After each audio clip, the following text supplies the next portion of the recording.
জওয়ানেরা তরুণেরা তো তাই বাবাজিদেরকে শুনিয়ে দিয়ে যাব। সেই সময় হযরত ইমামে হোসেন বলেছিলেন, ও মুসলিম জাহানের খলিফা, ও হযরতে ওমরে ফারুক, তবে শুনে রেখে দাও, জেনে রেখে দাও, আমি হযরত ইমামে হোসেন এক তারিখে গভীর রাত নিশুতি রাতে স্বপ্নে দেখতে পেলাম। হযরত ইমামে হোসেন স্বপ্নে দেখে আমি গুটি গুটি গুটি গুটি পাই নানা জানি আনহু এলান করে দেওয়ার পরেতে যত জেলখানা রয়েছে জেলখানার দরওয়াজা খুলে দেওয়া হয়েছে। হঠাৎ দেখা যায় হযরত ওমর ফারুক রাদিয়াল্লাহু তাআলা আনহু তিনি বাড়ি থেকে বার হবেন, একটা 18 বছরের যুবতী নারী হযরত ওমর ফারুকের দরওয়াজার সামনে দাঁড়িয়ে রয়েছে। হযরত ওমর ফারুক রাদিয়াল্লাহু তাআলা আনহু জিজ্ঞাসা করলেন, কে মা আপনি? হযরত ওমর ফারুক রাদিয়াল্লাহু তাআলা আনহুকে জবাবে দিচ্ছেন, আমার বাড়ি হলো রোম দেশে। কোথায়? রোম দেশে। হযরত ওমর ফারুক দেখতে পাচ্ছেন মেয়েটা অতিবা সুন্দরী, এত সুন্দর দেখতে মেয়েটাকে। হযরত ওমর ফারুক জিজ্ঞাসা করছেন, আমার দরওয়াজায় দাঁড়িয়ে কি ব্যাপার, কিসের জন্য এসেছো? মেয়েটা বলছে, ও হযরত ওমর ফারুক, আপনি এলান করেছেন যত জেলখানা রয়েছে জেলখানার দরওয়াজা খুলে দেওয়া হোক। আপনার ওই এলানের পরে যত জেলখানা রয়েছে জেলখানার দরওয়াজা খুলে দেওয়া হয়েছে, কিন্তু আমি ওই জেলখানার ভিতরে 6 বছর থেকে আজ আমার বয়স হলো 18 বছর ওই রোম দেশের জেলখানার ভিতরে বন্দী ছিলাম। কত বছর? 18 বছর, তার মানে 12 বছর রোম দেশের জেলখানার ভিতরে। কোথায় বন্দী ছিল? রোম দেশের জেলখানার ভিতরে। এখন আপনি এলান করে দিয়েছেন যে যত জেলখানা রয়েছে জেলখানার দরওয়াজা খুলে দেওয়া হোক।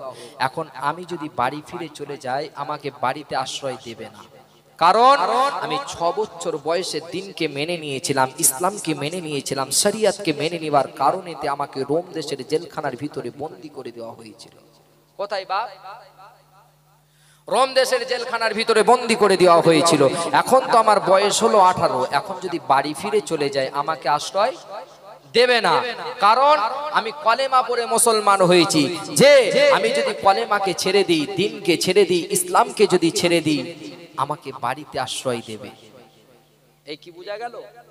তো আমি এই যে 12 বছর ওই কলেমা পড়ার জন্য জেলখানার ভিতরে বন্দী ছিলাম, এটা আমার বৃথা হয়ে যাবে, ঠিক কি না? যে এতদিন আমি যে রোম দেশের জেলখানায় কলেমার জন্য বন্দী ছিলাম, এটা তো আমার পক্ষে বাবাজি কি হবে? বৃথা হয়ে যাবে। কারণ আমি যদি বাড়ি ফিরে চলে যাই আমাকে কলেমা ছাড়তে হবে। তাই আমি বাড়ি ফিরে না গিয়ে আপনার কাছে এসেছি আশ্রয় নিবার জন্য। কিসের জন্য? আশ্রয় নিবার জন্য। যখন এই কথাটা হযরত ওমর ফারুকের কানেতে গিয়েছে, হযরত ওমর ফারুক বলছে, এই 18 বছরের যুবতী নারী, ইসলাম তোমাকে আশ্রয় দেবে না, মনটা খারাপ, ইসলাম তোমাকে থাকার জায়গা দেবে না। মেয়েটা শোনার পরে মনটা খারাপ হয়ে গিয়েছে।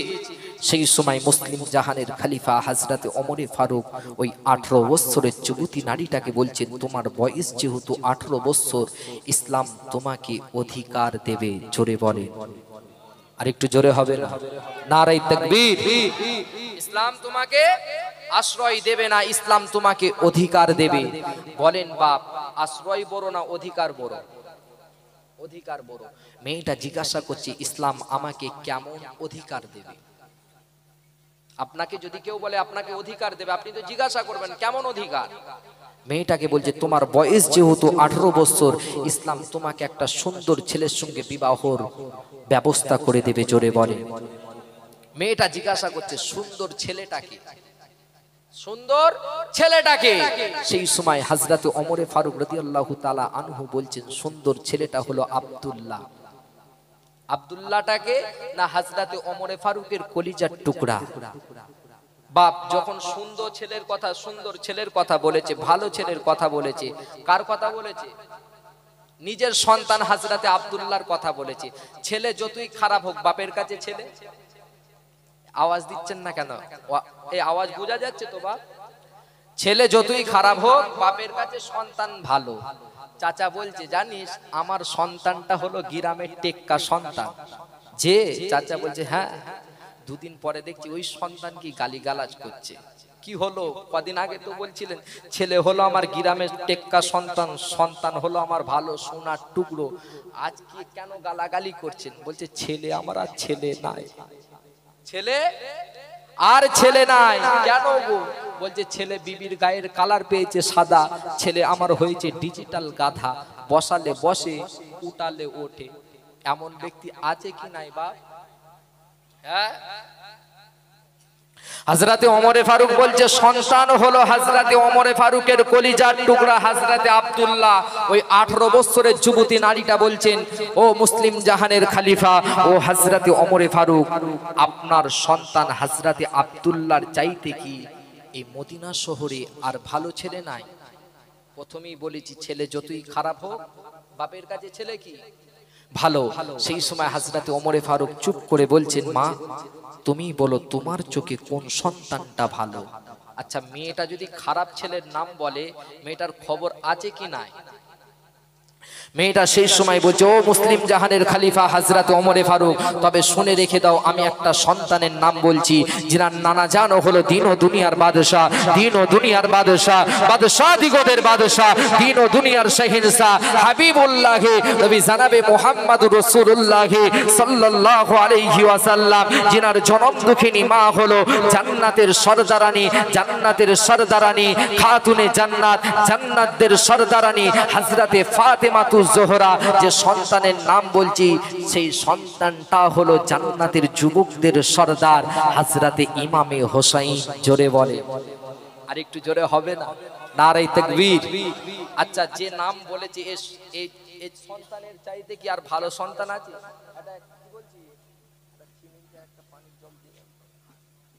যে এর চাইতে কি আর ভালো ছেলে আছে?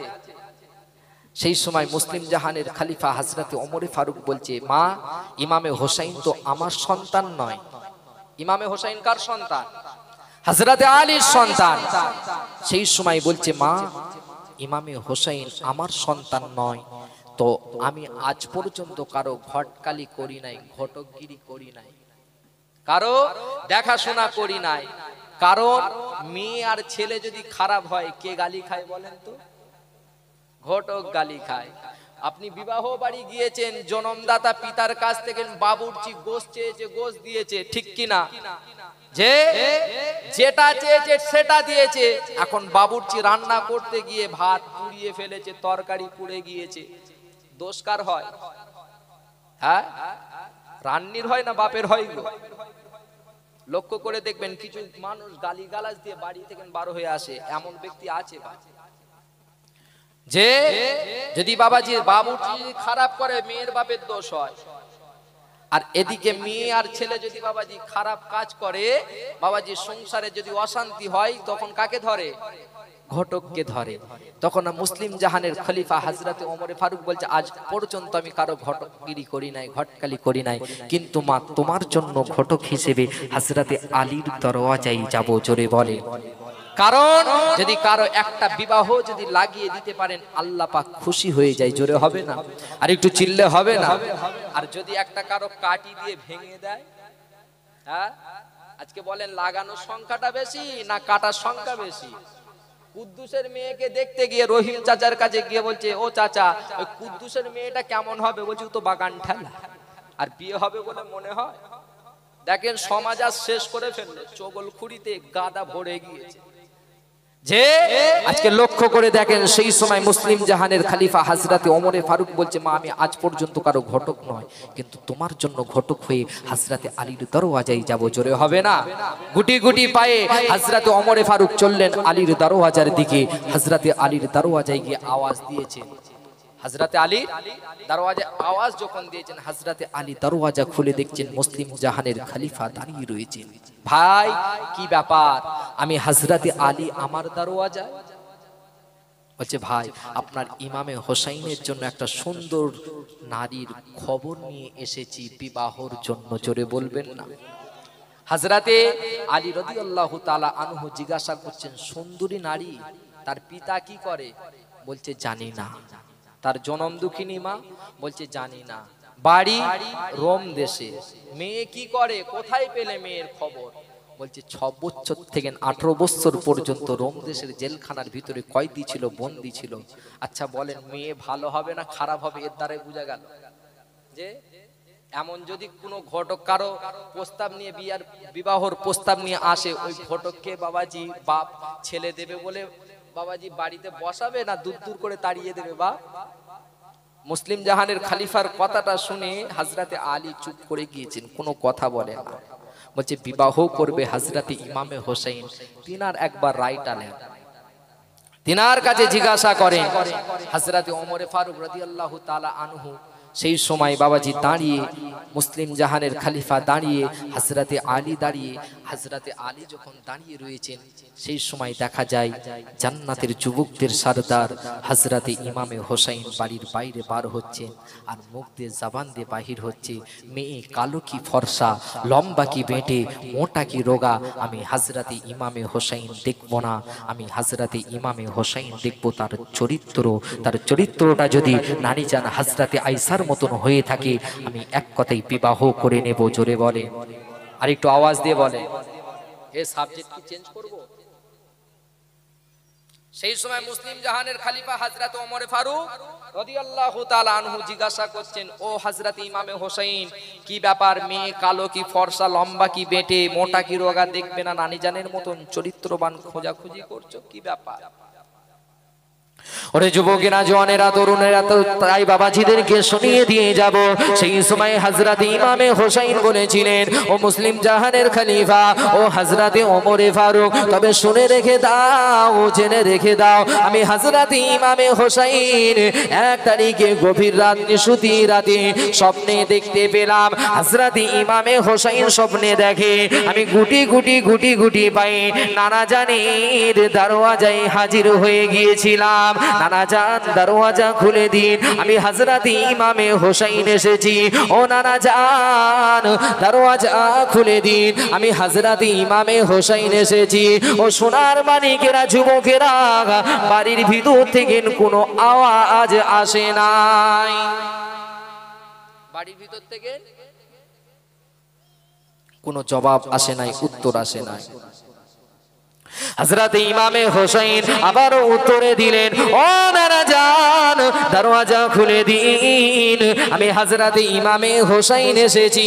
বাড়ির ভিতর থেকে কোনো আওয়াজ আসে নাই। কিছুক্ষণ পরেতে আওয়াজ ভেসে ভেসে এসেছিলেন, ও হযরত ইমামে হোসেন, তোমার নানা জান এখন জান্নাতে আরাম ফরমাচ্ছে, দরওয়াজা খোলা যাবে না।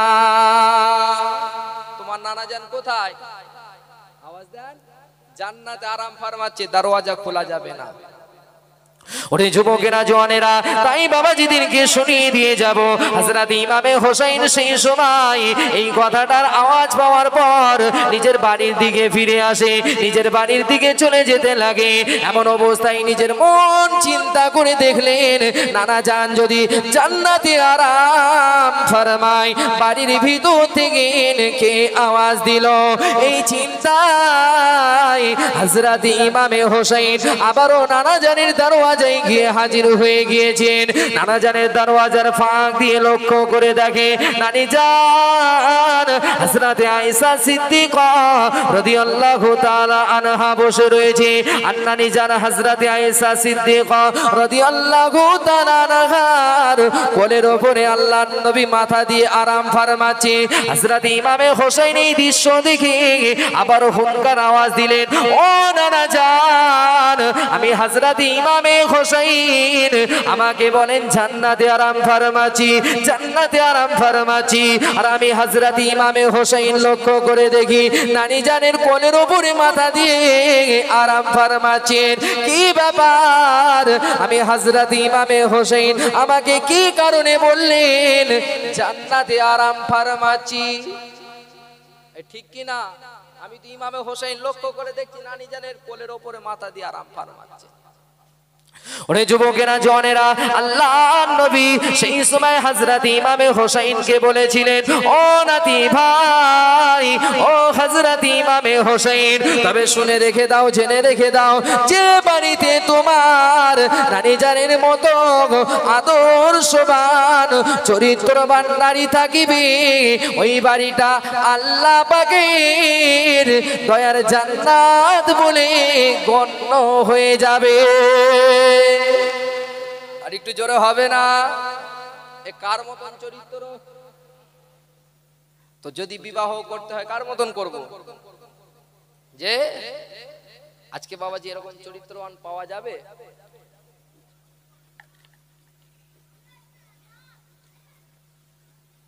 যে আজকে দেখেন তিনার চরিত্র কোথায় আর আজকে আমাদের বাড়ির মা বোনেদের চরিত্র কোথায়? আসমান জমিন পার্থক্য হবে কি হবে না? যে সেজন্যই তো আজকে জাহান্নামার গাড্ডা হয়ে রয়েছে বাড়িতে। একবার মোহাব্বতে দরুদ পড়েন, আল্লাহুম্মা সাল্লি আলা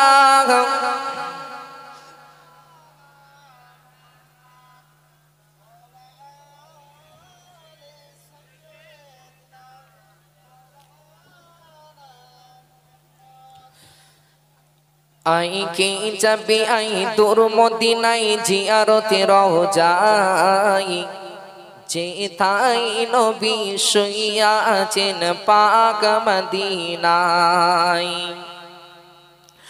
আই কে যাবি আই তোর মদিনায় জিয়ারতে রওজাই, যে তাই নবী শুইয়া আছেন পাক মদিনায়। বাবলা বনে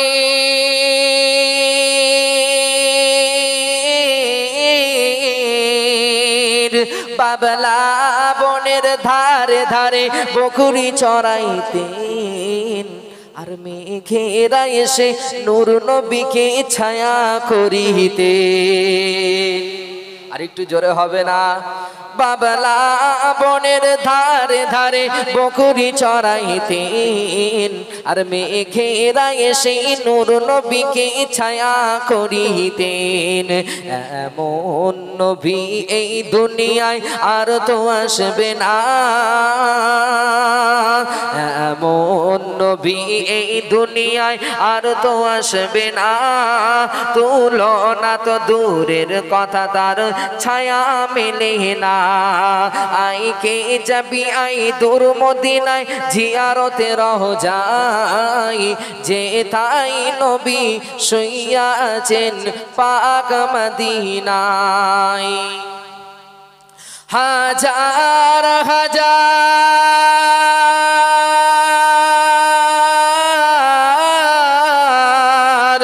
হাজার হাজার হাজিরা সব হজ পাকে যায়, খোদার কাবাকে জড়িয়ে তারা সবাই কয়, ও গো খোদা দাও গো দিদার নবীর একটি বার, ও গো খোদা দাও গো দিদার নবীর একটি বার।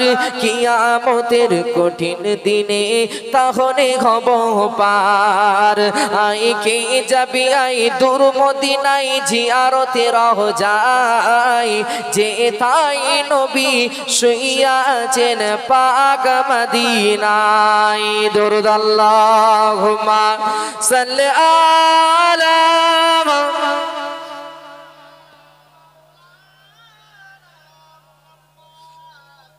ওয়া আলা আলি।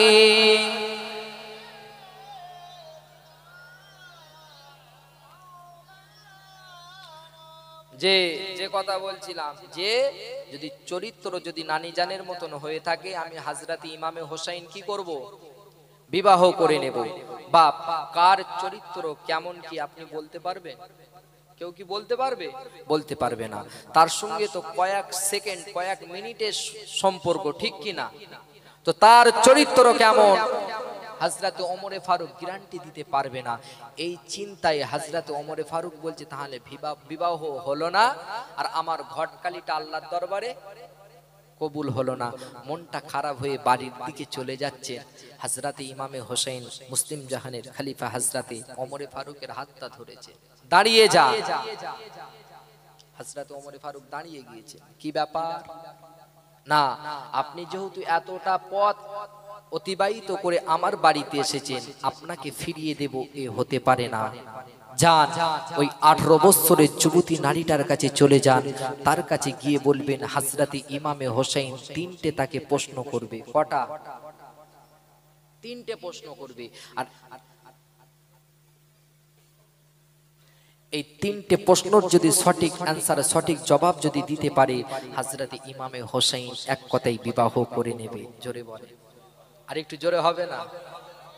যে হযরতে ওমর ফারুক রাদিয়াল্লাহু তাআলা আনহুকে যখন এই কথাটা বলেছে, হযরতে ওমর ফারুক খুশি হয়েছেন। খুশি হয়ে বাড়ির দিকে চলে যাচ্ছেন।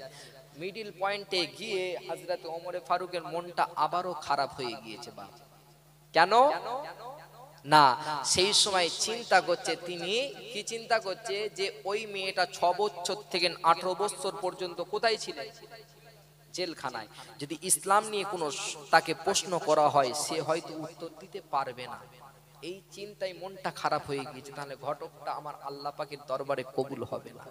এই চিন্তায় মনটা খারাপ করে যখন ওই 18 বছরের যুবতী নারীটার কাছে গিয়ে হাজির হয়ে দাঁড়িয়েছেন, সেই সময় দেখা যাচ্ছেন ওই 18 বছরের যুবতী নারীটা মুসলিম জাহানের খলিফা হযরতে ওমর ফারুককে জিজ্ঞাসা করছেন, যাবার সময় সুখে মনে খুশি মনে গেলেন, আর আসার সময় মনটা খারাপ, কি ব্যাপার?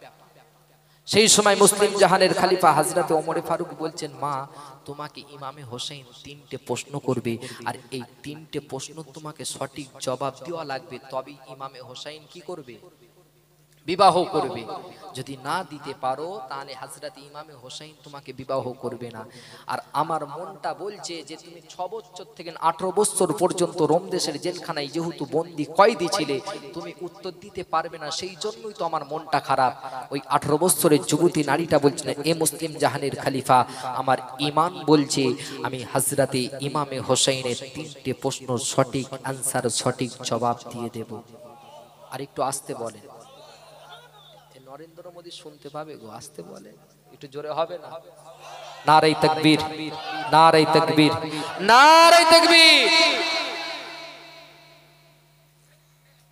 যে আমার ঈমান বলছে হযরত ইমামে হোসেনের 3টে প্রশ্ন সঠিক জবাব, সঠিক আনসার দিয়ে দেব। এই চিন্তা মাথায় রেখে হযরতে ওমর ফারুক তখন খুশিতে বাগে বাগ হয়ে হযরতে আলীর দরওয়াজায় ওই 18 বছরের যুবতীর নারীটাকে নিয়ে যাওয়া হচ্ছে। কোথায়? দেখাশোনা হবে। কি হবে বাপ? দেখাশোনা হবে। যখন ওই 18 বছরের যুবতী নারীটাকে নিয়ে যখন ইমামে হোসেনের দরওয়াজায় নিয়ে গিয়েছেন, লক্ষ্য করে দেখা যায় বাড়ির ভিতরে মিডল পয়েন্টে একটা পর্দা দিয়ে মেয়েটার জন্য একটা বসার ব্যবস্থার জায়গা করেছেন। হযরতে আলী, হযরতে ওমর ফারুক, হযরতে ইমামে হোসেন একদিকে বসে, মিডিলে পর্দা, আর পর্দার ওপারে ওই 18 বছরের যুবতী নারীটাকে বসিয়ে দিয়েছে। জোরে বলেন বাপ, কি হচ্ছে বলেন তো? দেখাশোনা। আজকে আমার যুগেতে এমন দেখাশোনা হয়? আপনাদের এলাকার কথা বাদ দিচ্ছে, আপনাদের এই 24 পরগনার এদিকে কি হয় জানি না, আমার হুগলি জেলায় হয় না বাপ। যে আমার হুগলি জেলায় ছেলের বাপ মেয়ে দেখতে গিয়ে বলে, বৌমা একটু ঘোমটাটা তোলো তো। ঘোমটা তুলেছে, বলছে নাকটা বসা মতন, হ্যাঁ মুখের রং কালো, চলবে না বললো। একটা গেল, দ্বিতীয় আবার একটা গিয়েছে, বলছে মা একটু ঘোমটা তোলো। ঘোমটা তুলেছে, দেখা যাচ্ছে মুখ ফর্সা। কি বাপ? মুখ ফর্সা। হাতের দিকে তাকিয়ে দেখছেন হাত কালো, মুখ ফর্সা, হাত কালো। বলছে কিছু গোলমাল আছে বললো। এটাও গেল। কটা হলো? দুটো হলো। মেয়েরাও জানে হাত দেখবে, পা দেখবে, গলা দেখবে। জনমের ঘষা ঘষে এখন শ্বশুরের সামনে বসেছে, গিয়ে তখন বলছে মা একটু ঘোমটাটা তোলো। ঘোমটা তুলে দেখছে মুখ ফর্সা, হাতের দিকে তাকিয়ে দেখছে হাতও ফর্সা। বলছে এটা হবে। বলো কি হবে? এটার সঙ্গে আমার ছেলে সন্তানের বিবাহ দেবো। বিবাহ হয়ে গিয়েছে, শাদি অলিমা বাবাজি সব হয়ে যাবার পরে দেখতে পাচ্ছি চাচা ঠিক মাচানে হাত, মাথায় হাত দিয়ে বসে রয়েছে। ও চাচা কি হলো গো, ছেলের বিবাহ দিয়ে কি দিনাই পড়ে গেলে? বলছে না। তবে বলছে বউ দেখে এনু ফর্সা, কালো কি করে হলো বলতো? হ্যাঁ এমন হয় কি হয় না? ইমামে হোসেন মিডিলে একটা পর্দা দিয়ে, পর্দার এপারে ইমামে হোসেন বসে, হযরতে আলী বসে, হযরতে ওমর ফারুক বসে, আর পর্দার ওপারেতে কে আছে? ওই 18 বছরের যুবতী নারী। মেয়েটাকে সেই সময় হযরতে ইমামে হোসেন বলছেন, এ 18 বছরের যুবতী নারী ভয় পেও না, কারণ ইনাদের দেহ রয়েছে আমার দিকে, মন আছে তোমার দিকে। জোরে বলে তুমি ভাবছো তুমি একা, এ ভয় তুমি পেও না। ইনাদের দেহ রয়েছে আমার দিকে, মন কোথায়? তোমার দিকে। হযরতে আলীও চাই বিবাহ হয়ে যাক, হযরতে ওমরে ফারুক চাই কি বিবাহ হয়ে যাক, আল্লাহ খুশি হবে। তাহলে দুজনের মন তোমার দিকে, দেহ আমার দিকে, ভয় পেও না। সেই সময় দেখা যায় ওই 18 বছরের যুবতী নারীটাকে ইমামে হোসাইন প্রশ্ন করছে। এই 18 বছরের যুবতী নারী, তোমার প্রথম নাম্বার প্রশ্ন হলো, তুমি 6 বছর বয়সে কি কারণে রোম দেশের জেলখানার ভিতরে বন্দী ছিলে? কত বছর বয়সে? 6 বছর বয়সে। ওরে যুবকেরা, জওয়ানেরা, তরুণেরা, তাই সোনার মানিকদেরকে জানিয়ে দিয়ে যাব, সেই সময় ওই 18 বছরের যুবতী নারী হযরত ইমামে হোসাইনকে বলেছিলেন, ও হযরত ইমামে হোসাইন, তুমি আমাকে কোনো সাধারণ ঘরের মেয়ে ভাববে না। ও হযরত ইমামে হোসাইন, আমি কোনো সাধারণ ঘরের মেয়ে নয়, আমি হলাম রোম দেশের বাদশার কন্যা। আর একটু জোরে হবে না? আর একটু চিল্লে হবে না? ও হযরত ইমামে হোসাইন, আমার যখন 6 বছর বয়স, আমার দাদুজান আমাকে ডাক দিয়ে বলেছিলেন, মা চলো মা খেলা দেখিতে যাব। আমি দাদুজানের সঙ্গে সাথে খেলা দেখিতে গিয়েছিলাম। লক্ষ্য করে দেখি শত শত মানুষ একটি যুবককে ঘিরে দাঁড়িয়ে রয়েছে। আমি দাদুজানকে জিজ্ঞাসা করলাম, দাদুজান, এত যে শত শত মানুষ একটা ব্যক্তিকে ঘিরে দাঁড়িয়ে রয়েছে, কারণ কি? আমার দাদুজান বললেন, মা আজকে খেলা দেখিতে সকলে এসেছে। আমি দাদুজানকে জিজ্ঞাসা করলাম, দাদুজান কি খেলা? আমার দাদুজান উত্তর দিলেন, মা আজকের খেলাটা হবে মৃত্যু খেলা, মরণ খেলা, মৃত্যু খেলা, মরণ খেলা। আমি দাদুজানকে আবারও জিজ্ঞাসা করলাম, ও দাদুজান, আমি একটু জানতে চাই, আমাকে একটু বলুন কি কারণ ওই যুবকের মৃত্যু হবে? আমার দাদুজান আমাকে জবাবে দিয়েছিল, উত্তরে দিয়েছিলেন, ও 6 বছরের বালিকা, তবে শুনে রেখে দাও, জেনে রেখে দাও, আজকে তোমার দাদুজান বলে, ওই যে যুবকের হাতে আর পায়ে দড়ি বাঁধা দেখিতে পাও, ওই যে যুবকের হাতে আর পায়েতে দড়ি বাঁধা, লক্ষ্য করে দেখি একটা যুবক দাঁড়িয়ে রয়েছে, সেই যুবকের হাতে আর পায়েতে দড়ি বাঁধা। আমার দাদুজান বলে, ওই যে যুবকটাকে বলা হবে দিন থেকে দূরে সরে যাও, ইসলাম থেকে দূরে সরে যাও। আমার দাদুজান হলো খ্রিস্টান, আমার জনম দুঃখিনী মা হলো খ্রিস্টান, আমার জনমদাতা পিতা হলো খ্রিস্টান, ওই যুবকও ছিল খ্রিস্টান, কিন্তু না না না, নবীকে নবী বলে মেনে নিয়েছে, ইসলামকে মেনে নিয়েছে, দ্বীনকে মেনে নিয়েছে, শরিয়তকে মেনে নিয়েছে বলে আমার দাদুজান ওর হাতে আর পায়ে দড়ি বেঁধে শত শত ব্যক্তিকে একত্রিত করে দাঁড় করিয়ে দিয়ে ফুটান্ত তেল ফুটিয়ে ফুটিয়ে ফুটিয়ে ওই যুবককে বলা হচ্ছে, এ যুবক, ইসলাম থেকে দূরে সরে যাও, দ্বীন থেকে দূরে সরে যাও, কলেমা থেকে দূরে সরে যাও। যদি কলেমা থেকে যদি না দূরে সরে যাও, ওই যে ফুটান্ত তেল দেখিতে পাও, ওই ফুটান্ত তেলের ওপরে তোমার দেহকে ছেড়ে দেওয়া হবে। কোথায় ছাড়বে? ফুটান্ত তেলে। ও হযরত ইমামে হোসাইন, এই দৃশ্য শোনার পরেতে আমি গুটি গুটি পায়েতে ওই যুবকের কাছে গিয়ে হাজির হলাম। ভাইজান, আপনি কলেমা ছেড়ে দেন, দ্বীন থেকে দূরে সরে যান, ইসলাম থেকে দূরে সরে যান। আমার দাদুজানকে বলে জীবনের মতো আজাদ আপনাকে করে দেব। ও হযরত ইমামে হোসাইন, সেই সময় ওই যুবক বলেছিলেন, মা তোমার কাছে তোমার জান প্রিয় হবে, কিন্তু না না না, আমার কাছে আমার নবী মুহাম্মদ প্রিয়। আর একটু জোরে হবে না? তোমার কাছে তোমার জান প্রিয়, আমার কাছে কি আল্লাহর নবী প্রিয়। এই কথা বলার পরেতে আমি লক্ষ্য করে দেখি দাদুজান কিছু মানুষকে লেলিয়ে দিলেন, আর দাদুজানের কথা শুনে ওই যুবকের হাতে আর পায়ে দড়িটা খুলে যখন ফুটান্ত তেলের দিকে নিয়ে যাচ্ছে, আমি লক্ষ্য করে দেখতে পাই যেন ওই যুবকটা টানাটানি না করছে। কি করছে? যে আমাকে ছেড়ে দাও কাকুতি মিনতি করে নাই, বরং ওই যুবকটা তেলের দিকে যেন নিজে হস্তে আগিয়ে যাচ্ছে। জোরে হবে না? সে তো দেখতে পাচ্ছে খোদার জান্নাত, ঠিক কি না? যে মরলে কোথায় যাব? কেন কিসের জন্য আমি বাবাজি মরছি? কলেমাকে মেনে নিয়েছি, ইসলামকে মেনে নিয়েছি, মল্লি তো শহীদ, ঠিক কি না? যে আমি লক্ষ্য করে দেখি যেন ফুটান্ত তেলের দিকে ওই যুবক নিজেই আগিয়ে যাচ্ছে। ও হযরত ইমামে হোসেন, আমি যুবকের কাছে আগিয়ে গেলাম, আমি লক্ষ্য করে দেখি ওই যুবকের জবান দিয়ে বাহির হয় লা ইলাহা ইল্লাল্লাহ, নেই কোনো মাবুদ আল্লাহ ছাড়া, লা ইলাহা ইল্লাল্লাহ, নেই কোনো মাসুম আল্লাহ ছাড়া, লা ইলাহা ইল্লাল্লাহ, নেই কোনো স্রষ্টা আল্লাহ ছাড়া, মুহাম্মাদুর রাসূলুল্লাহ, আল্লাহ পাকের পাঠানো পয়গম্বর। জোরে হবে না? ও হযরত ইমামে হোসেন, এই দৃশ্য দেখার পরে আমি ওই যুবকের দিকে লক্ষ্য করে দেখি দাদুজানের সঙ্গী সাথীরা যখন ওই ফুটান্ত তেলের ওপরে ওই যুবককে ফেলে দিয়েছে, আমি লক্ষ্য করে দেখিতে পাই ওর দেহ নামক খাঁচাটা যেন ওই ফুটান্ত তেলের ওপরে পড়ে যায়, আর রুহু নামক পাখিটা আল্লাহ পাকের সবুজ বাগানে উড়ে গিয়েছে। আর একটু জোরে বলেন ও হযরত ইমামে হোসেন, এই দৃশ্য দেখার পরে ছুটে ছুটে ছুটে ছুটে আমি গিয়ে জনম দুঃখিনী মা, গর্ভে ধারিণী মায়ের কাছে গিয়ে হাজির হলাম।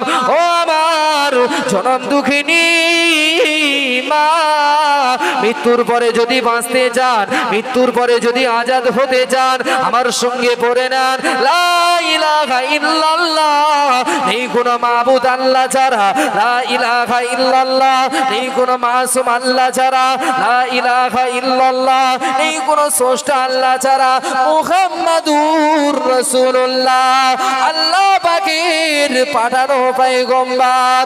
ও হযরত ইমামে হোসেন, এই দৃশ্য শোনার পরেতে, এই কলেমা শোনার পরেতে আমার জনম দুঃখিনী মা বলেছিলেন, হে আমার কলিজার টুকরি, এই কলেমা পড়ার কারণে আজকে সকালে একজন যুবককে ফুটান্ত তেলের উপরে ছেড়ে দেওয়া হয়েছে।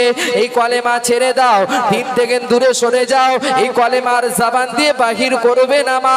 যদি তোমার জনমদাতা পিতা, তোমার জনমদাতা পিতা যদি কানেতে চলে যায়, তোমার জনমদাতা পিতা আর তোমাকে জীবিত রাখিবে না। কি বলছে মা? মা এই কলেমাটার জবান দিয়ে বাহির করবে না। এই কলেমা যদি তোমার পিতার কানে যায় আর তোমাকে জীবিত রাখবে না। এই কথাটা শুনে ওই 6 বছরের বালিকা কি করেছে, তার দাদুজান যে যুবককে তেলের ওপরে ফেলে দিয়েছে সেই দাদুজানের কাছে গিয়ে হাজির হয়েছে। কোথায় গিয়েছে? দাদুজানের কাছে গিয়ে হাজির হয়ে গিয়েছিলাম। ও হযরত ইমামে হোসেন, আমি দাদুজানের কাছে গিয়ে হাজির হয়ে বললাম, ও দাদুজান, মৃত্যুর পরে যদি বাঁচতে চান, মৃত্যুর পরে যদি জীবিত থাকতে চান, আমার সঙ্গে পড়ে না লা ইলাহা ইল্লাল্লাহ, নেই কোনো মাবুদ আল্লাহ ছাড়া, লা ইলাহা ইল্লাল্লাহ, নেই কোনো মাসুম আল্লাহ ছাড়া, লা ইলাহা ইল্লাল্লাহ, নেই কোনো স্রষ্টা আল্লাহ ছাড়া, মুহাম্মাদুর রাসূলুল্লাহ, আল্লাহ পাকের পাঠানো পয়গম্বর। আচ্ছা, যে দাদুজান একজনকে ফুটান্ত তেলের উপরে ফেলে দিয়েছে, সে আর ওই 6 বছর বালিকাকে জীবিত রাখবে বলে মনে হয়? ও শোনার পরে পোহার চালু করে দিয়েছে। ইমামে হোসেনকে বলছেন, ও হযরত ইমামে হোসেন, আমাকে এত মার মেরেছে, আমি ওই পোহারের সহ্য জ্বালা যন্ত্রণা সইতে না পেরে, মারের জ্বালা যন্ত্রণা সহ্য না করতে পেরে আমি অজ্ঞান বেহুশ হয়ে পড়ে গিয়েছিলাম। যখন অজ্ঞান বেহুশ হয়ে পড়ে গিয়েছিলাম, কিছুক্ষণ পরে আমার যখন হোশ জ্ঞান ফিরে এসেছে, আমি দুটো চক্ষু খুলে দেখি আমি রোম দেশের জেলখানার ভিতরে বন্দী রয়েছি। ক বছর বয়সে? এই কি কারণে বন্দী? কলেমা পড়ে নিয়েছিলাম, দিনকে মেনে নিয়েছিলাম বলে আমাকে 6 বছর বয়সে ওই রোম দেশের জেলখানার ভিতরে বন্দী করে দেওয়া হয়েছিল। হযরত ইমামে হোসেন এই কথাটা শোনার পরে মেয়েটাকে বলছেন যে তুমি প্রথম নাম্বার প্রশ্নই পাস করে গিয়েছো, জোরে বলে। আচ্ছা, মাইক ম্যান কোথায় আছে? হ্যাঁ,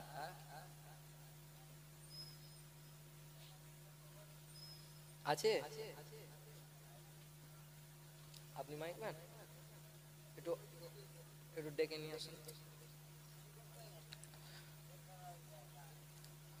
যে ও হযরত ইমামে হোসাইন আমাকে 6 বছর বয়সে কি কারণে বন্দী করেছিল, কলেমাকে মেনে নিয়েছিলাম। আমি হযরত ওমর ফারুক বলছে তুমি প্রথম নাম্বার প্রশ্নে কি হয়েছো, পাশ করে গিয়েছো।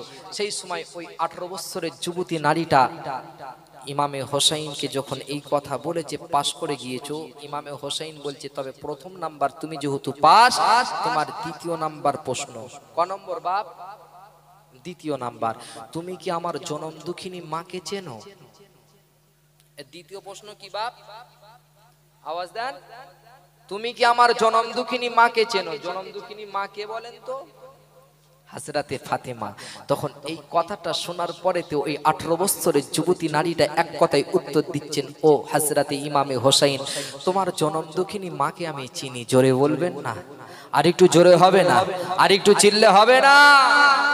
সেই সময় যখন এই কথাটা বলেছেন তোমার জনম দুঃখিনী মাকে আমি চিনি, হযরতে ওমর ফারুক জিহ্বা মুবারকে কামড় দিয়েছে। কোথায়? জিহ্বা মুবারকে কামড় দিয়েছেন। হযরতে আলী রাদিয়াল্লাহু তাআলা আনহু অঝর নয়নে কেঁদে যাচ্ছেন। ইনি ভাবছে যে প্রশ্ন গিয়েছে, ঠিক কি না? আর ওমর ফারুক হযরতে আলী কাঁদছেন এ কারণে, আমি ফাতেমার সঙ্গে এতদিন ঘর সংসার করলাম, আজও পর্যন্ত ফাতেমাকে চিনতে পারি না। আর এই 18 বছর যুবতী নারী বলে আমি ফাতেমাকে চিনি, যে নাকি 6 বছর থেকে নিয়ে 18 বছর পর্যন্ত রোম দেশের জেলখানার ভিতরে কি ছিল, বন্দী ছিল। সেই সময় হযরতে ইমামে হোসাইনের কথাটার কোনো আর জবাব আসে না। এই মেয়েদের মন খুব সরল না? যে মেয়েদের বুদ্ধি কম না বেশি? চালাক না বাবাজি বোকা? ওরা বিরাট চালাক।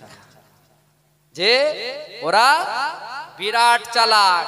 কিছু টাচ দিচ্ছি দেখেন বাপ, আপনাদের গ্রামে বলেছি বিরাট চালাক, আপনারা বলছেন বুকা হয়, আমি বলছি চালাক হয়।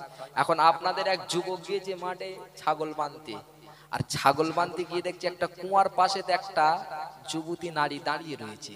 এখন সে পানি তুলছে, আর আমার কথা শুনে আপনারা বলেছেন বোকা, আমি বলেছি চালাক। ও এখন গিয়ে বলছে আরে বউ তুই চালাক না বোকা একটু বলতো। কাকে জিজ্ঞাসা করছে? মেয়েটাকে। আর মেয়েটার পাশে কেউ নাই। মেয়েটা বলছে দেখবি আমাদের চালাকির নমুনা, আমরা চালাক না বোকা। এখন চিল্লাচ্ছে বাঁচাও বাঁচাও বাঁচাও। বলেন বাপ, ওই ছেলেটাকে গ্রাম প্রতিবেশীরা কাছে গিয়ে কাঁধে তুলে নাচাবে না আগে পিটাবে? আপনারা বলছেন পিটাবে। আর চালাক দেখেন মেয়েদের চালাকির নমুনা। এখন ও বাঁচাও বাঁচাও করে চিল্লাচ্ছে। এখন যুবক ভয় খেয়ে গিয়ে বলছে মা তোর পায়ে পড়ি, খালা তোর পায়ে পড়ি, তুই মা হোস, খালা হোস, বোন হোস, বেটি হোস, সব আমার আত্মীয় হোস, খবরদার আজ চিল্লাস না।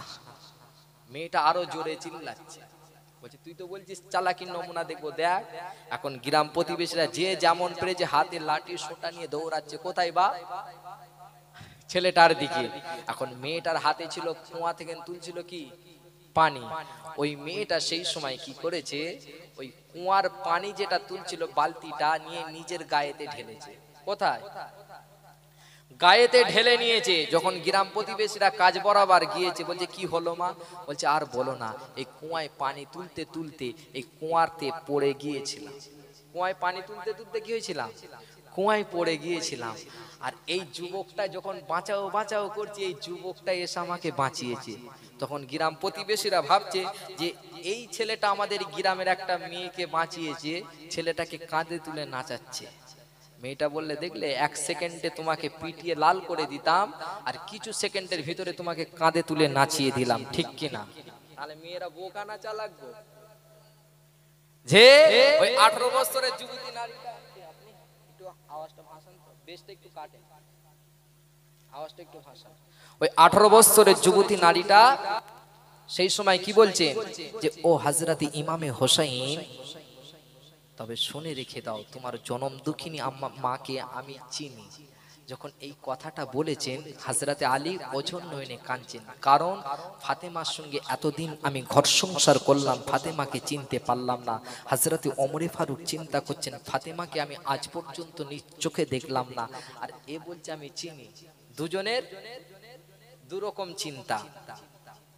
ওরে যুবকেরা, জওয়ানেরা, তরুণেরা, তাই সোনার মানিকদেরকে জানিয়ে দিয়ে যাব, সেই সময় হযরতে আলী বলেছিলেন, ও 6 বছর ওই 18 বছরের যুবতী নারী, তবে শুনে রেখে দাও, জেনে রেখে দাও, ফাতেমা মৃত্যুর আগে আমি হযরতে আলী আমাকে ডাক দিয়ে বলেছিলেন, ও আমার প্রাণের স্বামী, ও হযরতে আলী, তবে শুনে রেখে দাও, জেনে রেখে দাও, আমি ফাতেমা যখন মারা যাব, আমি ফাতেমা যখন মরে যাব, আমি ফাতেমা যখন ইন্তেকাল হয়ে যাব, আমার এই মৃত্যু সংবাদটা কি গোটা মক্কাবাসী, গোটা মদিনাবাসী সকল ব্যক্তিকে কি আপনি জানিয়ে দেবেন? কি বলেছেন যে আমার মৃত্যু সংবাদটা সকলকে কি জানিয়ে দেবেন? হযরতে আলী বলছেন, হ্যাঁ, আপনি হলেন তো রাসূলুল্লাহর কলিজার টুকরি, জোরে হবে না? ও আমার প্রাণের বিবি, ও হযরতে ফাতেমা, আপনি হলেন আমার রাসূলুল্লাহর কলিজার টুকরি, খাতুনে জান্নাত, জান্নাতের সরদারানী হযরতে ফাতেমা, আপনি হলেন জান্নাতের যুবকদের সরদার হযরতে ইমামে হাসান, হযরতে ইমামে হোসেন রাদিয়াল্লাহু তাআলা আনহুর জনম দুঃখিনী মা। আপনি যখন মারা যাবে, আপনি যখন মরে যাবেন, আপনি যখন ইন্তেকাল হয়ে যাবেন, আপনার মৃত্যুর সংবাদটা গোটা মক্কাবাসী, গোটা মদিনাবাসী সকল ব্যক্তিকে জানিয়ে দেব যে রাসূলুল্লাহর কলিজার টুকরি হযরতে ফাতেমা পৃথিবীর জমিন ছেড়ে দিয়ে বিদায়, বিদায়, চির বিদায় নিয়ে নিয়েছে। আপনি যখন মারা যাবেন সকলকে কি করব? জানিয়ে দেব। সেই সময় হযরতে ফাতেমা বলেছিলেন, ও আমার প্রাণের স্বামী, ও হযরতে ফাতেমা, তবে শুনে রেখে দেন, জেনে রেখে দেন, আমি হযরতে ফাতেমা এটা চাই নাই, কেননা আমি ফাতেমা মৃত্যুর আগে জীবিত অবস্থায় আজও পর্যন্ত কাউকে দেখা দিই নাই। আমি ফাতেমা মোটা না রোগা, লম্বা না বেটে, কালো না ফর্সা, আজও পর্যন্ত জগতের মানুষ আমাকে কেউ দেখে নাই। ও আমার প্রাণের স্বামী, ও হযরতে আলী, খবরদার, না না না, আমি ফাতেমা মৃত্যুর পরে কাউকে দেখা দিতে চাই না। আর একটু জোরে হবে না? তাহলে ফাতেমা বলছে, আমি জীবিত অবস্থায় কাউকে দেখা দিই না, আর মৃত্যুর পরে কাউকে দেখা দিতে চাই না। আজকে কিছু যুবককে জিজ্ঞাসা করবে, ওরা চোখ বন্ধ করে বলে দেবে কার বউকে কেমন দেখতে। ঠিক বলছি না ভুল বলছি? বা বাস্তবের কথা শুনে যান কিছু। এগুলোই তো করোনা ভাইরাস। ও ভাইরাস যেমন চোখে দেখা যায় না, আর আজ সমাজেও আমাদের কিছু ভাইরাস আছে যার জন্য ঈমানটা আমাদের দুর্বল হয়ে পড়ছে, ঠিক কি না? কিছু যুবক চক্ষু বন্ধ করে বলে দেবে কার বউ কেমন দেখতে। আবার কিছু বলে, ওই আমাদের গ্রামের ওই কুদ্দুসের বউ টেক্কা বউ হয়েছে। বলে কি বলে না? বিয়ে করেছে রহিম, আর করিম গিয়ে বলছে দাদা একটু ভাবির পাশে দাঁড়াতে, একটা সেলফি নেব। বলে কি বলে না? ও এখন দাদার পাশে দাঁড়িয়েছে, ভাবি আর দাদা, ও সেলফি নেওয়ার কিছুক্ষণ পরে বলছে দাদা একটু সর, ভাবির সঙ্গে আমি একটা সিঙ্গেল নেব। বলে না? ভাবির সঙ্গে একটা একা একা নেব, সিঙ্গেল নেব। আচ্ছা বলেন তো বাপ, আপনারাই বলবেন, আমি বলবো না। ও যে একা একা ফটোটা তুললো, ও কি রাতে জেগে জেগে তাহাজ্জুদ করবে ফটোটা দেখে? হ্যাঁ, ও তো বালিশে মাথা দিয়ে চিন্তা করবে, এমন আমার জীবনে পরি কবে আসবে। ঠিক বলছি না ভুল বলছি? আজ সমাজ শেষ করে ফেললো। যে আজকে লক্ষ্য করে দেখেন, আজকে পৃথিবীর জমিন আমার মা চাচি খালার যে সমস্ত বরখা পড়ে, কিছু বরখা শরিয়াতের মাপকাঠি যদি তোলা হয়, ওটা হারামের পর্যায়ে পড়ে যাবে, ঠিক কি না? হ্যাঁ, আবার হাতা রয়েছে এখানে, আর এই ঝুল ঝুলছে এখানে, ঠিক না ভুল? হ্যাঁ, বরখার বাবাজি ঘের দেখলে মাথা খারাপ হয়ে যাবে। টোটোয় বসে রয়েছে আর বরখার ঘের চলে গিয়েছে একদম পেছনের দিকে।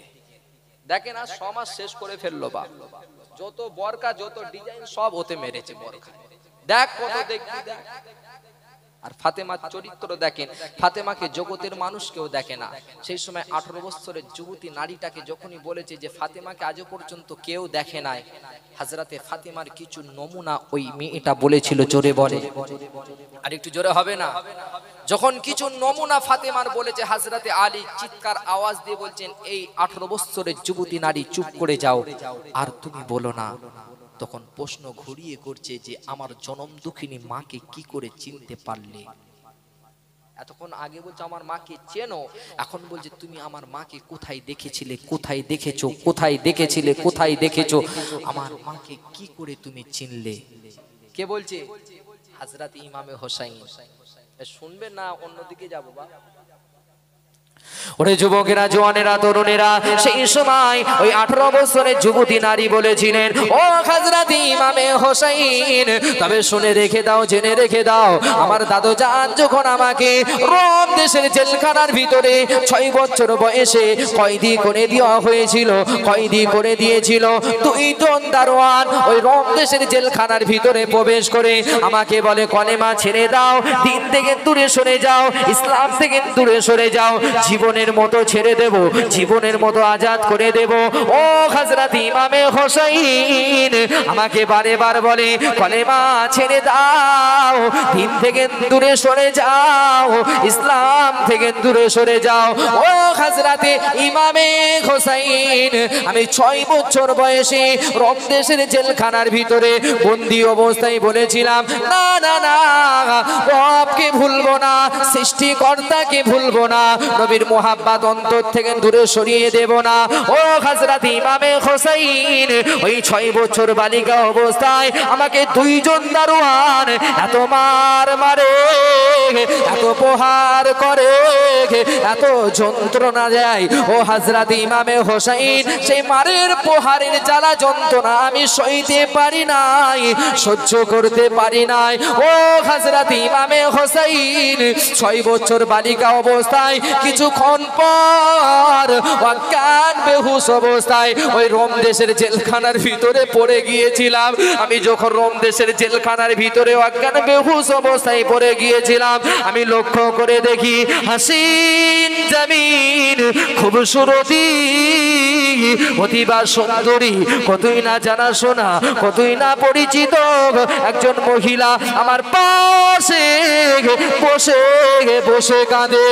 ও হযরত ইমামে হোসেন, আমি জিজ্ঞাসা করলাম, কে মা আপনি? জান্নাতের হুর না বেহেশতের পরী? বেহেশতের কোন হুর না জান্নাতের কোন পরী? ও হযরত ইমামে হোসেন আমাকে উত্তরে দিয়েছিলেন, না মানা, আমি জান্নাতের কোন হুর নয়, আমি বেহেশতের কোন পরী নয়, আমি হলাম 3 দুনিয়ার বাদশাহ, 3 দুনিয়ার শাহিনশাহ, শাহিনশাহ দিগদের শাহিনশাহ হাবিবুল্লাহ নবী জনাবে মুহাম্মদুর রাসূলুল্লাহ সাল্লাল্লাহু আলাইহি ওয়াসাল্লামের কলিজা টুকরি, কলিজা টুকরি খাতুনে জান্নাত, জান্নাতের সরদারানী, জান্নাতের 2 যুবকদের সরদার হযরত ইমামে হাসান, হযরত ইমামে হোসেনের জনম দুঃখিনী মা হযরত ফাতেমা তুজ জোহরা। আর একটু জোরে হবে না? ও হযরত ইমামে হোসেন, ওই অজ্ঞান বেহুশ অবস্থায় তোমার জনম দুঃখিনী মা, গর্ভে ধারিণী মাকে আমি রোম দেশের জেলখানার ভিতরে দেখেছিলাম। আর একটু জোরে হবে না? হযরত ইমামে হোসেন বলছি, তুমি দ্বিতীয় প্রশ্নই পাস করে গিয়েছো, জোরে বলো। আর একটু চিল্লা হবে না? মোহাব্বত একবার দরুদ পড়েন, আল্লাহুম্মা।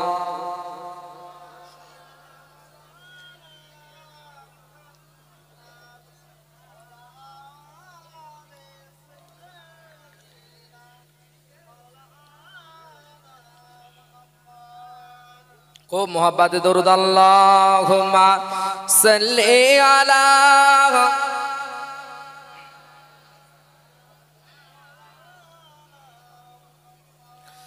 وعلى آله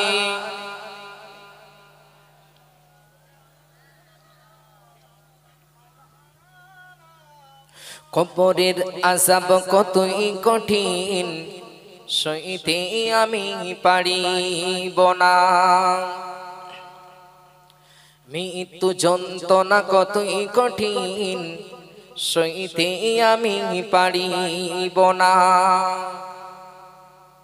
কবরের আযাব কতই কঠিন সইতে আমি পারিব না মৃত্যু যন্ত্রণা কতই কঠিন সইতে আমি পারিব না ওগো দয়াময় হে রহিম ওগো দয়াময় হে রহিম চাই যে শুধু তোমার করুণা কবরের আযাব কতই কঠিন সইতে আমি পারি বনা মৃত্যু যন্ত্রণা কতই কঠিন সইতে আমি পারিব না মসজিদের ওই পালকি খানা আসবে সবার দ্বারে সবার জানা মসজিদের ওই পালকি খানা আসবে সবার দ্বারে সবার জানা বড়ই পাতা আর গরম পানি বড়ই পাতা আর গরম পানি শেষ গোসল দেবে সবার জানা গোসল শেষে সাদা কাফনি গোসল শেষে সাদা কাফনে চির বিদায় দেবে ঘেঙে মনা কবরের আযাব কতই কঠিন সইতে আমি পারিব না মৃত্যু যন্ত্রণা কতই কঠিন সইতে আমি পারিব না ওগো দয়াময় হে রহিম ওগো দয়াময় হে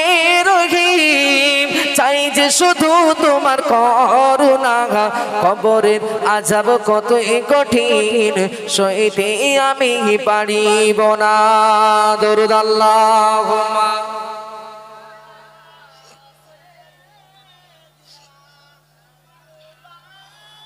ওয়া আলা আলিহি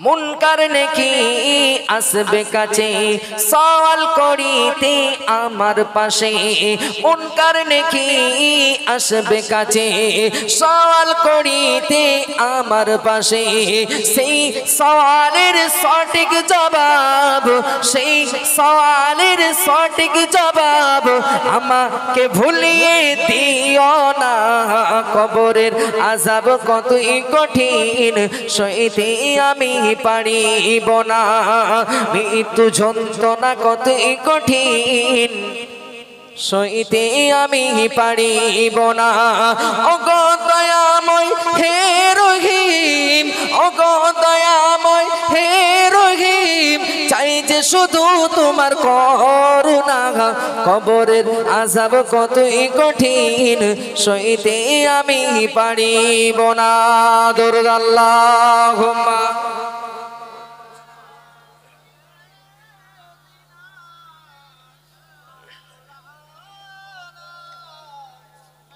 ওয়া আলা আলিহি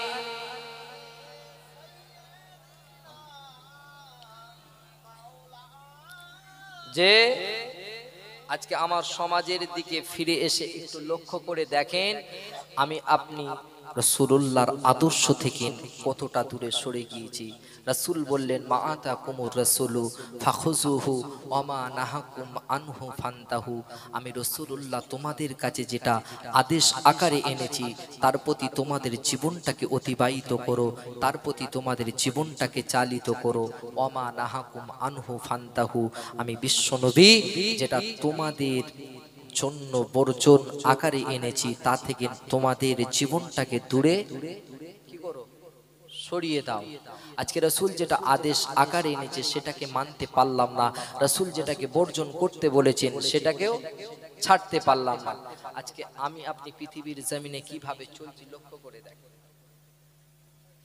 যে ওদিকে মনে আছে তো প্রশ্ন দ্বিতীয় প্রশ্ন, ইমামে হোসাইন বলছে তুমি আমার পাশ করে গিয়েছো, জোরে বলবেন না সুবহানাল্লাহ।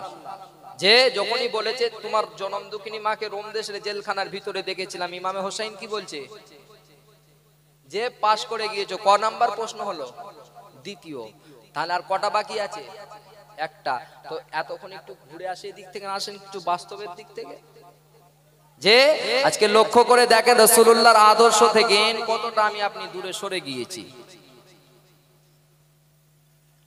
ওরে যুবকেরা, জওয়ানেরা, তরুণেরা, তাই সোনার মানিকদেরকে জানিয়ে দিয়ে যাব, আল্লাহর নবী সাহাবী হযরত আব্দুল্লাহ ইবনে আব্বাস রাদিয়াল্লাহু তাআলা আনহু বর্ণনা করলেন, আল্লাহর নবী দুই সাহাবাদেরকে নিয়ে, আল্লাহর নবী সাহাবাদেরকে নিয়ে দুই পুরানো কবরের পাশ দিয়ে হেঁটে হেঁটে যায়। যেতে যেতে আল্লাহর নবী বললেন, ও আমার সাহাবীরা, এই যে দুটি কবর দেখিতে পাও, এই দুটি কবরের আযাব দেওয়া হচ্ছে, এই দুটি কবরের শাস্তি দেওয়া হচ্ছে, চাপ দেওয়া হচ্ছে। আল্লাহর নবী সাহাবীরা জিজ্ঞাসা করলেন, ইয়া রাসূলুল্লাহ, ইয়া হাবিবাল্লাহ, হুজুর বিয়াদবি মাফ করে দিন, গোসাই ক্ষমা করে দিন, কি কারণে এই কবরে আযাব দেওয়া হচ্ছে, কি কারণে এই কবরে শাস্তি দেওয়া হচ্ছে, চাপ দেওয়া হচ্ছে? আল্লাহর নবী জানিয়ে দিলেন, ও আমার সাহাবীরা, প্রথম জনের কবরের আযাব দেওয়ার কারণ হলো আম্মা আহাদুহুমা ফাকানা লা ইস্তাতিরু মিনাল বাউল। ও আমার সাহাবীরা, প্রথম জনের কবরের আযাব দেওয়ার কারণ হলো এ ব্যক্তি প্রস্রাব কালে পর্দা করত না। কি করত না? প্রস্রাবের ছিটা থেকে নিজের শরীরকে পাক রাখতো না, পবিত্র থাকতো না, নাপাক হালতে ঘোরাফেরা করত। আজকে এমন সংখ্যা বেশি না কম? হ্যাঁ, এরা যে সমস্ত জিন্সের প্যান্ট পরে বা বসতে গেলে ডিগবাজি খাবে, যে ডিগবাজি খাওয়ার ভয়ে দাঁড়িয়ে দাঁড়িয়ে আঁশতলায় বাঁশতলায় বুড়ির বেলতলায় যেখানে পারে সেখানে ঝাড়ে। ঠিক বলছি না ভুল বলছি? দেখেন আজকে সমাজ শেষ করে ফেলছে বাপ। হ্যাঁ, যার যত ছিঁড়া তার তত দাম। হ্যাঁ, আজকে দেখেন যে প্যান্ট যত ছিঁড়া তার তত দাম, যে চালায় ভ্যান সে পরে না বাপ ছিঁড়া প্যান্ট। যে মনে করে আমি বিজ্ঞানের রয়েছে বিরাট জ্ঞান, সে পড়ছে ঘন ঘন জিন্সের ছিঁড়া প্যান্ট। লক্ষ্য করে দেখবেন সমাজে এই ভ্যান চালক কোনোদিন দেখেছেন ছিঁড়া প্যান্ট পরতে? হ্যাঁ, আল্লাহর নবী কি বলছেন? যে এ ব্যক্তি প্রস্রাব করে পর্দা করতে। আর আজকে আমার বাড়ির সমাজের ছেলেগুলো দেখে, আল্লাহর নবী বলছে তোমরা যখন পবিত্র হালতে ঘোরাফেরা করবে, যে আল্লাহ পাক খুশি হবে কি হবে না? বেলাল পবিত্র হালতে ঘোরাফেরা করতেন, আর তিনার আওয়াজ, পায়ের দাপটের আওয়াজ আল্লাহ পাকের আরশে শোনা যায়। জোরে হবে না সুবহানাল্লাহ? আজকে দেখেন সব অপবিত্র ভাবে কিছু ছেলে ঘোরাফেরা করে। হ্যাঁ, দাঁড়িয়ে দাঁড়িয়ে প্রস্রাব ফেরে। আচ্ছা বলেন তো, দাঁড়িয়ে দাঁড়িয়ে কারা প্রস্রাব ফেরে জানা আছে? গরু গো গরু, ওই মাঠে বাঁধা থাকে, গলায় দড়ি থাকে। গরু কে? আওয়াজ দেন, ঘুমাচ্ছেন নাকি? গরু। দাঁড়িয়ে প্রস্রাব কারা ফেলে? ওরে গরু ফেরে দাঁড়িয়ে প্রস্রাব, মানুষ বসে ফেরে, কুকুরেরা প্রস্রাব ফেরে ঠ্যাংটি উঁচু করে। যেতে যেতে ভদ্র বাবু হঠাৎ পথের ধারে চেনটি টেনে পাইপ ধরে দাঁড়িয়ে মেশিন ছাড়ে, প্রস্রাব লেগে একাকার, কাপড় চোপড়ে দুর্গন্ধ শরীর নিয়ে সারাক্ষণ ঘরে, কুলুক ঢেলা পানি ছাড়া এক নাম্বার সারে, বদখিয়ালে চলছে বাবু কে করিবে মানা তারে, পানি নিতে বললে আবার ইংরাজি গাল ঝাড়ে। নেম, তোমার নাম কি? তুমি কি আমাকে চেনো? আমি হলাম রাইটার্স বিল্ডিং এর অফিসার। দুর্গন্ধ শরীর নিয়ে ঘোরাফেরা করতে বড় পছন্দ করি, দুর্গন্ধ শরীর নিয়ে সারাক্ষণ ঘরে, কুলুক ঠেলা পানি ছাড়া এক নাম্বার সারে, বদখিয়ালে চলছে বাবু কে করিবে মানা তারে, পানি নিতে বললে আবার ইংরাজি গাল ঝাড়ে, উচিত কথা বললে আবার হেঁচকি মেরে ওঠে, নাকসি দিয়ে চোখ বেঁকিয়ে চায় আরে আরে। তাই বলি তোদের হাতে পায়ে ধরে পাক না পাকের বিচার হবে স্রষ্টার দরবারে। এরা কি জবাব দেবে হাসরের ময়দানে? আল্লাহর নবী বললেন, ও আমার সাহাবীরা, প্রথম জনের কবরের আযাব দেওয়ার কারণ হলো এ ব্যক্তি প্রস্রাবকালে পর্দা করতো না, প্রস্রাবের ছিটা থেকে নিজের শরীরকে পাক রাখতো না, সেই কারণে এই ব্যক্তির কবরের আযাব দেওয়া হয়। আল্লাহর নবী সাহাবীরা জিজ্ঞাসা করলেন, ইয়া ইয়া রাসূলুল্লাহ ইয়া হাবিবাল্লাহ হুজুর বিয়াদবি maaf করে দিন। দ্বিতীয় জনের কবরের আযাব দেওয়ার কারণ কি, দ্বিতীয় জনের কবরের শাস্তি দেওয়ার কারণ কি আল্লাহর নবী জানিয়ে দিলেন। ও আম্মাল আখিরা ফাকানা ইয়ামসি বিন নামিমা ওয়া মা সাবিরা। দ্বিতীয় জনের কবরের আযাব দেওয়ার কারণ হলো এ ব্যক্তি চগলখুরি করত, একের গোপনের খবর অপরের কাজে গিয়ে লাগিয়ে দিত। এই লাগানো ভাঙানোর করার কারণে দ্বিতীয় জনের কবরে আযাব দেওয়া হয়। কি কারণে? চগলখোর। আচ্ছা বলেন তো আজকাল চগলখোর বাড়ছে না কমছে? যে এই ছেলে পুরুষের চাইতে নারীদের এদিকে বাবাজি টেকনিক বেশি। হ্যাঁ, ওরা এর কথা ওকে, ওর কথা ওকে বলে কি বলে না। আর আমাদের ছেলেদের মধ্যে দেখতে পাবেন চগলখোর কাকে বলে, করোনার মতন দেখা যায় না? না দেখা যায়? বলেন তো এই চগলখোর দেখা যায় না অদৃশ্য করোনার মতন? হ্যাঁ, চগলখোর দেখা যায়। কোথায় দেখবেন না? রাস্তা ঘাটে, মাচানে, পুকুরে, কিছু কিছু চায়ের দোকানে, কিছু কিছু চগলখোর চাচা, কিছু কিছু সব নয় বাপ, কি কিছু কিছু চগলখোর চাচা চায়ের দোকানে বসে মহানন্দে ঠ্যাঙের ওপর ঠ্যাং তুলে ঠ্যাং নাচায়, তামাম বিশ্বের কেচ্ছা গায়। কোথায় কি ঘটেছিরা মরে চিন্তায়, ধর্ম কর্মকেরা জ্বলঞ্জলি দেয়, ফতুয়া ফারাজেরিরা বলিয়া উড়ায়। এদের ফতুয়া শুনে বড় বড় মুফতি পর্যন্ত হার মেনে যায়। আবার বলে আমি করি না তো কি এসে যায়, আমার ঈমান ঠিক আছে, শুধু পড়ার অপেক্ষায়। এ ঠিক কিনা? এই এমন ব্যক্তি আছে কি নাই? আজকে সমাজটার দিকে তাকিয়ে দেখেন, এই করোনা গুলো বেশি না কম? আওয়াজ দিচ্ছেন না, এই সাবজেক্ট কি চেঞ্জ করব? হ্যাঁ না, আওয়াজ বোঝা যাচ্ছে না বা? ও সোনার মানিকেরা, আল্লাহর নবী সাহাবী হযরত ওমর ফারুক রাদিয়াল্লাহু তাআলা আনহু বর্ণনা করলেন, কেউ যদি অহংকার দেখিয়ে, নিজের ক্ষমতার জোর দেখিয়ে, নিজের পরনের লুঙ্গি পায়জামাটা যদি গাঁটির নিচে ঝুলিয়ে পড়ে, আমার আল্লাহ পাক তাহার দিকে দৃষ্টিপাত করবেন না। আল্লাহ পাক কিয়ামতের দিনে তার দিকে তাকিয়ে দেখবেন না। আজকে মোর সমাজে দেখা যায় সে রাসূলুল্লাহর উম্মত হয়ে এরা স্যুট প্যান্ট পায়জামা লুঙ্গি গাঁটির নিচে পরে, নোংরা নাপাক ধুলোবালি ওই পোশাকে ধরে, ওই পোশাকে নামাজ রোজা হবে কি করে? শরীয়তের চলছে খিলাফ, কে বুঝাই তারে? ওরে দেখিবে না সেদিন আল্লাহ তাকে শুনো জোরে, নিত্য নতুন ডিজাইনে হাঁটছে অহংকারে, আবার কানে দিয়ে হেডফোন, কত ক্যাপাসিটি ছাড়ে, ফুলটুসিদের দেখলে আবার সাইড সিটি মারে, হেলে দুলে বাঁদর সেজে ঘুরছে হাট বাজারে, দেখ বাঁদরে নাচছে সদাই যেন ভূত চেপেছে ঘাড়ে। এসব করলে যুবকেরা ছাড় পাবে কি করে? এই ঠিক কিনা? আজকে দেখেন এই করোনা গুলো আছে কি নাই বা? যে আজকে বিশ্বনবীর আদর্শ আমার বাড়িতে তুলতে গিয়ে বিশ্বনবীকে কত আঘাত খেতে হয়েছে। বেলালের বুকে পাথর চাপিয়ে দিয়েছে সুমাইয়ার মতন জনম দুঃখিনী মা, যে ইসলামের শহীদ প্রথম যিনি, তিনার মতন একটা নারীকে জীবনটাকে কুরবান করে দিতে হয়েছে।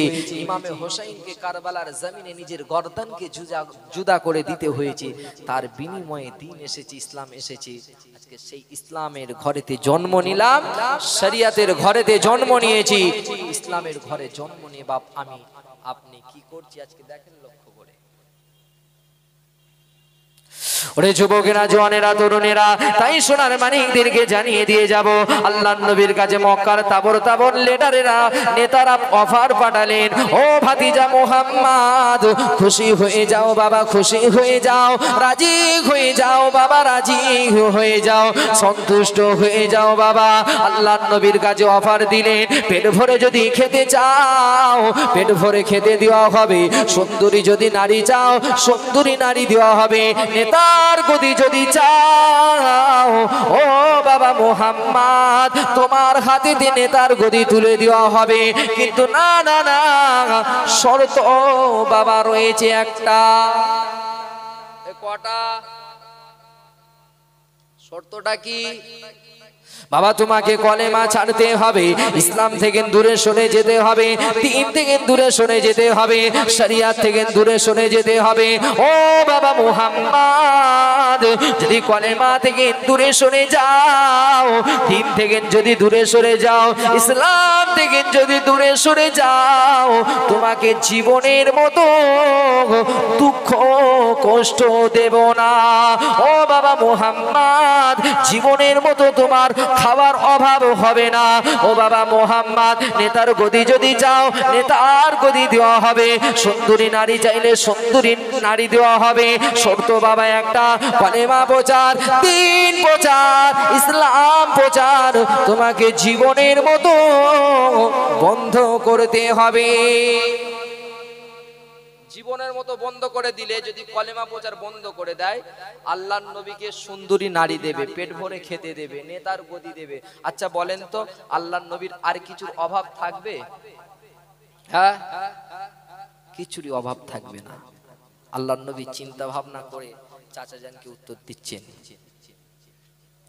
ও চাচা যান, চলে যান, চলে যান, ওই মক্কার তাবর তাবর নেতাদের কাছে চলে যান, ওই মক্কার তাবর তাবর নেতাদের কাছে চলে যান। তাদের কাছে গিয়ে আমি বিশ্ব নবী রাসূলুল্লাহর অফারটা তুলে দেবেন। আমাকে পেট ভরে খেতে না দিয়ে, সুন্দরী নারী না দিয়ে, নেতার গদি না দিয়ে, ও চাচা যান, ওই যে আকাশের সূর্যটা দেখিতে পান, ওই আকাশের সূর্য যদি আমার ডান হাতে তুলে দেন, আমার ডান হাতে যদি এনে যান, ও চাচা যান, ওই আকাশের চাঁদ যদি আমি রাসূলুল্লাহ আমার বাম হাতে যদি এনে দেন, তথাপিও আল্লাহর দেওয়া দায়িত্ব কলেমা প্রচার, দ্বীন প্রচার, ইসলাম প্রচার আমি রাসূলুল্লাহ জীবনে বন্ধ করব না।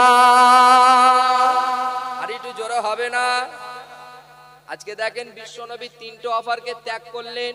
সুন্দরী নারীকে আল্লাহর নবী বললেন চাই না, নেতার গদি দরকার নাই। আজকে দেখেন এগুলো নিয়ে মারামারি, কাটাকাটি, খুনোখুনি হচ্ছে কি হয় না? যে এদিকে বলছে নবীকে মোহাব্বত করি, নবীকে ভালোবাসি, বিশ্ব নবীর মোহাব্বত অন্তরে রাখি। আর এতটা নবীকে ভালোবেসে ফেলেছে বাপ, চাচা মাথায় টুপি দিয়ে পুজোর প্যান্ডেলে ঢুকে গিয়েছে। দেখেন এতটা নবীকে মোহাব্বত করেছে, নবীর আদর্শ এতটা আদর্শিত হয়েছে, চাচা টুপি পরে প্যান্ডেলে ঢুকে গিয়েছে। ওই যে নবী বলেছে সকলের সঙ্গে মিল মোহাব্বত করতে, ও বেটা গিয়ে দেখছি প্যান্ডেলে গিয়ে নাচানাচি করছে। এই এমন দৃশ্য আপনাদের চোখে পড়েছে কি পড়ে নাই? লজ্জার কথা, লজ্জা। দেখেন আজ বিশ্বনবী আদর্শ শিখিয়ে দিয়ে গেছেন মানুষের সঙ্গে কেমন ভাবে চলবে, উঠা বসা করবে। আর চাচা মাথায় টুপি দিয়ে প্যান্ডেলে গিয়ে মিল মোহাব্বত দেখাচ্ছে। আল্লাহর নবীকে এটা ১৫০০ বছর আগে মক্কার মানুষেরা অফার দিয়েছিলেন, মুহাম্মদ তোমার রবকে মেনে নেব, তোমার সৃষ্টিকর্তাকে মেনে নেব, তোমার স্রষ্টাকে মেনে নেব মুহাম্মদ, তবে শুনে রেখে দাও শর্ত একটা, আমাদের যত দেবদেবী রয়েছে তুমি মেনে নাও, আমাদের যত দেবদেবী রয়েছে তুমি মেনে নাও। বাবা আল্লাহর নবী কি বলবেন, উত্তর দেবেন, চুপ করে গেলেন যে তোমার রবকে মেনে নেব, তোমার সৃষ্টিকর্তাকে মেনে নেব, তোমার স্রষ্টাকে মেনে নেব, কিন্তু শর্ত একটা, আমাদের যত দেবদেবী রয়েছে তোমাকে মেনে নিতে হবে, গ্রহণ করে নিতে হবে, তাহলে তোমারটা আমরা মেনে নেব, আমারটা তোমরা মেনে নেবে। এখন তো দেখা যাচ্ছে চাতার টুপি পরে গিয়েছে, তার মানে কি তোমার পুজোটাকে আমি মেনে নিচ্ছি, আর আমার ঈদে এসে তুমি গোশ রুটি খেয়ে যাও, তোমারটা মেনে নিচ্ছি, এই করতে গিয়েছে। তো এই অজ বুঝাতে পারছি কি পারছি না? যে আল্লাহর নবী কি জবাব দেবেন, চুপ করে গিয়েছেন। আল্লাহ পাক জিবরাইলকে বললেন, জিবরাইল দেরি করো না, যাও আমার হাবিবকে গিয়ে বলেন, কুল হে নবী তুমি বলো, ইয়া আইয়ুহাল কাফিরুন, হে কাফেরগণ। জোরে হবে না? হে নবী তুমি বলো, হে কাফেরগণ, লা আবুদু মা তাবুদুন, আমি তার ইবাদত করি না যার ইবাদত তোমরা করো। আওয়াজ দেবেন না? আর একটু জোরে হবে না? ওয়ালা আনতুম আবিদুনা মা আবুদ, এবং তোমরাও তার ইবাদতকারী নও যার ইবাদত আমি করি।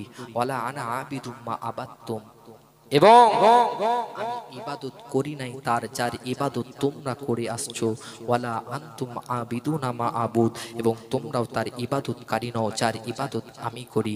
লাকুম দীনুকুম ওয়ালিয়া দীন, তোমাদের ধর্ম হলো কুফর, তোমাদের জন্য আমার ধর্ম হলো ইসলাম, আমি নবী আমার জন্য। আর একটু আসতে বলে, আজকে এই জন্যই তো ওই প্যান্ডেলে ঢুকেছে চাচা।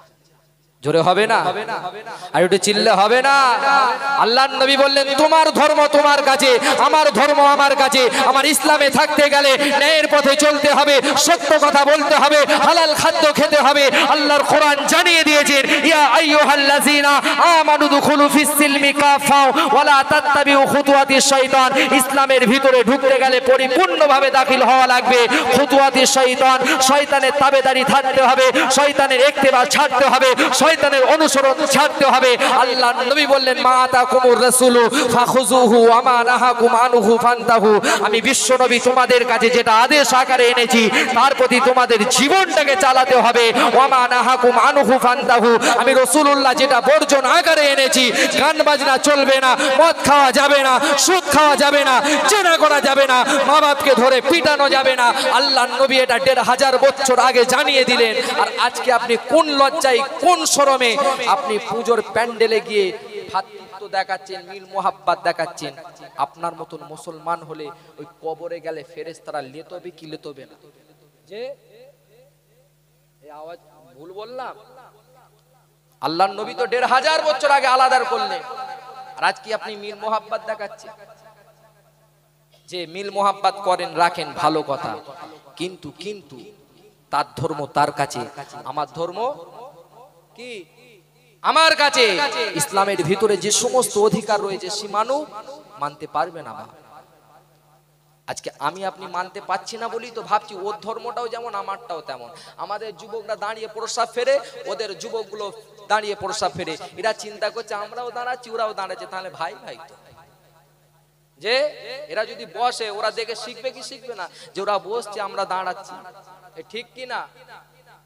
আমরা যদি আজানের সঙ্গে সঙ্গে মসজিদে যাই, ওরা চিন্তা করবে কি করবে না যে ওরা মসজিদে যাচ্ছে, আর আমরা কি বলেন হোশ জ্ঞান উড়িয়ে দিয়ে হো করছি। আজকে ফিরে আসেন ইসলামের দিকে। ইসলাম সম্পূর্ণ বাবাজি নরম, আবার ইসলাম দেখা যাবে অনেকই গরম, ঠিক কি না? যদি মানার মতো মানতে পারেন ইসলাম আপনার কাছে হবে নরম, আর যদি মানার মতো না মানতে পারেন ইসলাম হবে গরম। আপনি দেখবেন ইসলাম থেকে থেকে থেকে দূরে সরে যাচ্ছে।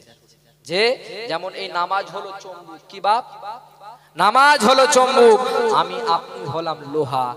যে দুদিন 4 দিন বাবাজি নামাজ পড়বেন, দেখবেন অটোমেটিক একদিন আজানের আগে আপনাকে চুম্বক মসজিদে ডেকে নিয়েছে। জোরে হবে না সুবহানাল্লাহ? যে আমার কথাতে রাগ করলেন, অসুবিধা হচ্ছে, শেষ করে দেব।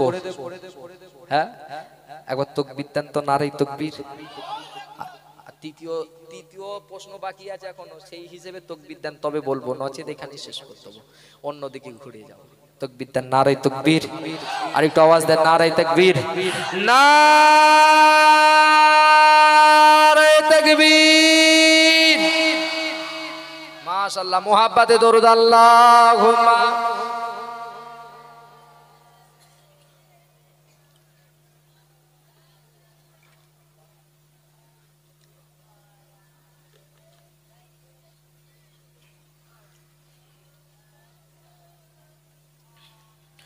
জন্ম আমার নবীর যুগে হলে কেমন হতো, জন্ম আমার নবীর যুগে হলে কেমন হতো। দু নয়নে রাসূল পাক দেখিলে কেমন হতো, দু নয়নে রাসূল পাক দেখিলে কেমন হতো। জন্ম আমার নবীর যুগে হলে কেমন হতো। আস্তবে সে হযরতে বেলালের মধুর আযান, যে আজানে ছিল এমন প্রেম মুখ মুক্ত রহমান আস্ত ভেসে হযরতে বেলালের মধুর আযান যে আজানে ছিল এমন প্রেম মুক্ত রহমান দয়ার নবীর পিছে নামাজ পড়লে কেমন হতো আর একটু জোরে হবে না দয়ার নবীর পিছে নামাজ পড়লে কেমন হতো তু নয়নে রাসূল পাক দেখিলে কেমন হতো জন্ম আমার নবীর যুগে হলে কেমন হতো দরুদ আল্লাহুম্মা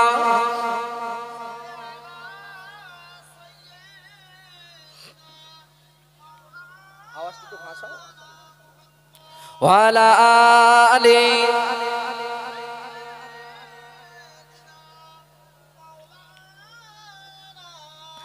দিনে কত আলোচনায় থাকতাম আমি অধম দিনে কত আলোচনায় থাকতাম আমি অধম সামনে রাসূল পাক হতো পাশে গে সাহাবাগণ আবু বকর ওমর উসমান আলী সঙ্গী কেমন হতো আবু বকর ওমর উসমান আলী সঙ্গী কেমন হতো দু নয়নে রাসূল পাক দেখিলে কেমন হতো জন্ম আমার নবীর যুগে হলে কেমন হতো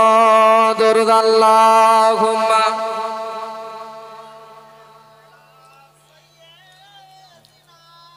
ওয়ালা আলি